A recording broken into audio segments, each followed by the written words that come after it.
get into figure skating. Now, I know we haven't talked a lot of Olympics here on the program, whether it was the summer or the winter, but I couldn't let this go by without at least discussing it because the more and more deeper I dove down the rabbit hole, the more and more crazy this story got. So, if you weren't familiar or following with this figure skating Olympics, basically, I'll try to start here with the last, about a week ago or, I, Rush. Oh, go ahead.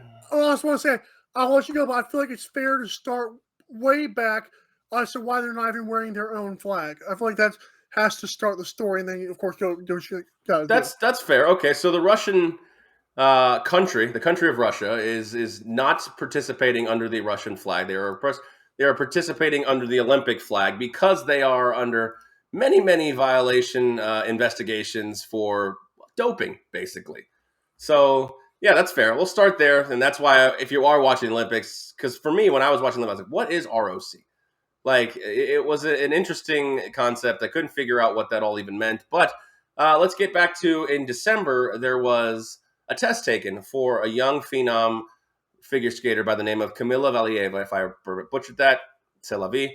But she did end up testing positive. That was only made public a few days ago, about a week ago, I think, actually. Yes. And she, tested positive for some banned substances, but ultimately, through a court of arbitration, was allowed to compete, but not medal if she was up for a medal until the investigation finished. Ultimately, a lot of stories have come out. She was under, the a heart medication that was banned under obviously the list of banned substances. Now it's coming out that she's under three. She was using three different heart medications, two of which were banned by the IOC. So my first question really in this is, how is this young girl competing when she tested positive for a banned substance? I don't understand the issue. My first thought is greased palms allowed her to compete, and ultimately, when she inevitably won gold, which seemed to be what was going to happen, and the Russian team was going to sweep the podium in the women's figure skating situation here in the women's figure skating medal. They were going to sweep the podium, but everything kind of turned upside down on national television yesterday when this awesome skater, Camilla, ultimately had one of the worst programs probably in her whole life, falling 2, 3, 4 times. At the end of the program, you could tell she was just utterly and emotionally just gassed, and everything had gotten to her with all of this. She's And 15. oh yeah, all of this just emotion and stress, and the coaches, and obviously we know the Russian figure skating team has had a history of this with their athletes, and just the undue stress and pressure they put on them, causing them to just have emotional distress and retire at early ages. Ultimately, the Russians did not sweep the podium. They did win gold and silver, and Camilla finished fourth, which, okay, that It's still happens. insane. It's still insane. But the bigger story, like they say, is always in the losing locker room. I mean, I'll get to this in a short synopsis. The gold medalist is crying. No one wants to cheer with her. They want to console Kamila Valieva. The Japanese girl, her name is escaping me right now, who won bronze, was just ecstatic. You'd have thought she'd have won gold, but it just opened up a flurry of players yelling at their coaches, the one girl on the podium giving her coach the middle finger, and NBC was here for all of it. They had cameras in all these 15, 16, 17-year-old girls' faces, and it made for some intense and crazy drama, but ultimately, you got to kind of feel for these girls in the intense pain that they're going through. They've got national or worldwide coverage with NBC cameras as close as my webcam is to me in my face going through. I could never imagine what they were going through, the emotion, the pain, the humiliation.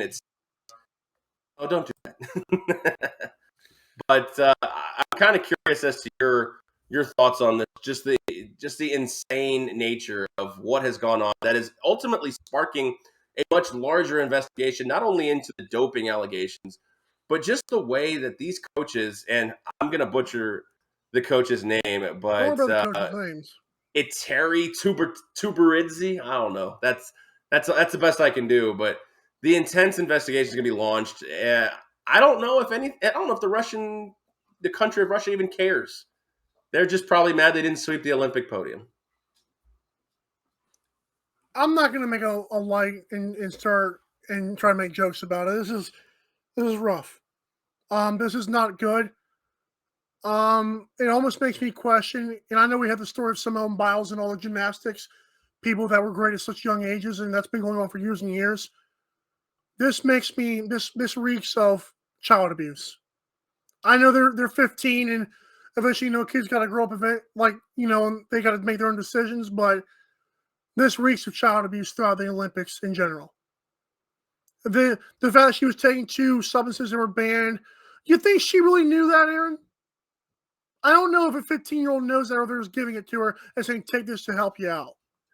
So I think she's old enough to probably think that, why am I taking these things when I don't have these specific issues? Because, she's probably old enough to think it's weird, but, when you're that age, you're so impressionable to think that. I mean, let's talk about any athlete. Your whole life, I mean, yes, you go to school and yes, you learn, but your whole life really centers around those sports you play. Because as we grow older, we realize that was something in our life, but not that isn't our life. Now, if you become professional, like even these girls competing on an Olympic stage, it becomes your life and it consumes you, and you think, okay, well, these people have my best interests in heart, and ultimately, they have the best interest of the Russian, the country of Russia, the Russian figure skating team. And yes, you will be reviled, or excuse me, you will be revered as one of the greatest of all time. I mean, you see some of these Russian players, or in hockey and in figure skating, how they're so loved and beloved by the Russians. That yes, you will get those benefits, but at what cost here? So I was saying that to him. I just want to know, at what point do we stop glorifying these children, these teenagers, as like compared with adults? Like they're being treated like adults, and to me, that's child abuse. To Right. me, it's abuse, and even for the U.S., I'm talking to you, gymnastics team as well in the U.S. I don't like it. I don't care what you think your kid can do. I don't care how talented you think the kid is. It's ridiculous. It's terrible. And the fact that NBC wants to get inside of that stuff like that is really it hurts because you feel bad for the kids. Yeah, and absolutely. And like up to play devil's advocate here, I understand. I mean, these countries are striving for glory, and the way to get it sometimes is to work harder than anybody else, and that's fine.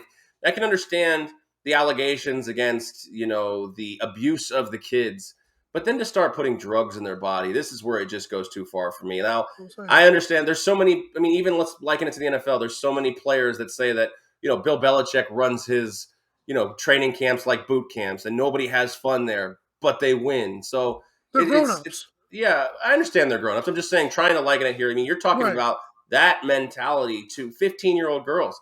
Yeah, maybe raising the age, maybe adults only, 18 plus. But at the same time, you don't think they'll be training, until while they are minors, until they're 18, or I don't know. I mean, if they're gonna, inject rules to say you can only start training for the Olympics when you're, 18 or older. But at the same time, I mean, at some point, you know, they we've got to look at NBC as well. I mean, What? I know you want every aspect of the Olympic coverage, but at some point, isn't there any camera guy or any production assistant or producer saying, "Hey, maybe let's turn away for a second. Like, we don't need to see all this." Like I love how the NFL will like turn away as soon as an injury happens at all. Like if a guy twists his ankle, oh, we got to go to commercial break. But NBC says, oh hell yeah, let's get these girls crying and giving middle fingers. That doesn't sit right with me. It's child abuse. And the whole, I mean, I hate to open this can of worms, but you got like the Epstein scandal going on right now too. And I hate to be political, but it has to be said. All these billionaires and millionaires, they think for themselves only, which is also why I believe 18 and older should only be allowed in the Olympics. This is completely wrong. Every side of this is wrong, no matter which way you look at it. Right, and not only that, if you look at it from the American aspect too, is is this girl Kamila Valieva also competed in the team event, which I mean, she did things that women can't. And I don't mean this in a sexist way. She did things that women can't and haven't done Ever. in ever. Yeah. So and she ultimately ended up helping the Russian team take gold in the team event, which didn't have a medal ceremony. The U.S. team is currently the silver medalist right now. No Olympic podium ceremony. So you're taking that from girls who did work hard and teams that did, at least at this point, do it the right way.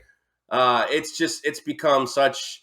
You mean that word right there? It's become such an atrocity to the sports, and maybe this could be seen as a situation to alter, maybe the age or the conduct that happens by these teams. The NFL had to, and college football had to adjust their practice schedules and things like that to people were dying on the field. Like these, this isn't death, but being shamed on national TV because It you could were be leading just. to suicide. Yeah, I mean, there's so many disservices being done by the Olympic Committee, the Court of Arbitration of Sports, the Russian team, NBC. Just there's so many black eyes on this event, and ultimately, I hope it doesn't end up being turned as Camila and the Russian team, the actual athletes, being the scapegoats for this. But we don't live in It Russia. might. We don't live in Russia, and we don't control Russian narratives, media, or God forbid any Russian person from doing or a Russian team from doing whatever the hell they want to do. Right.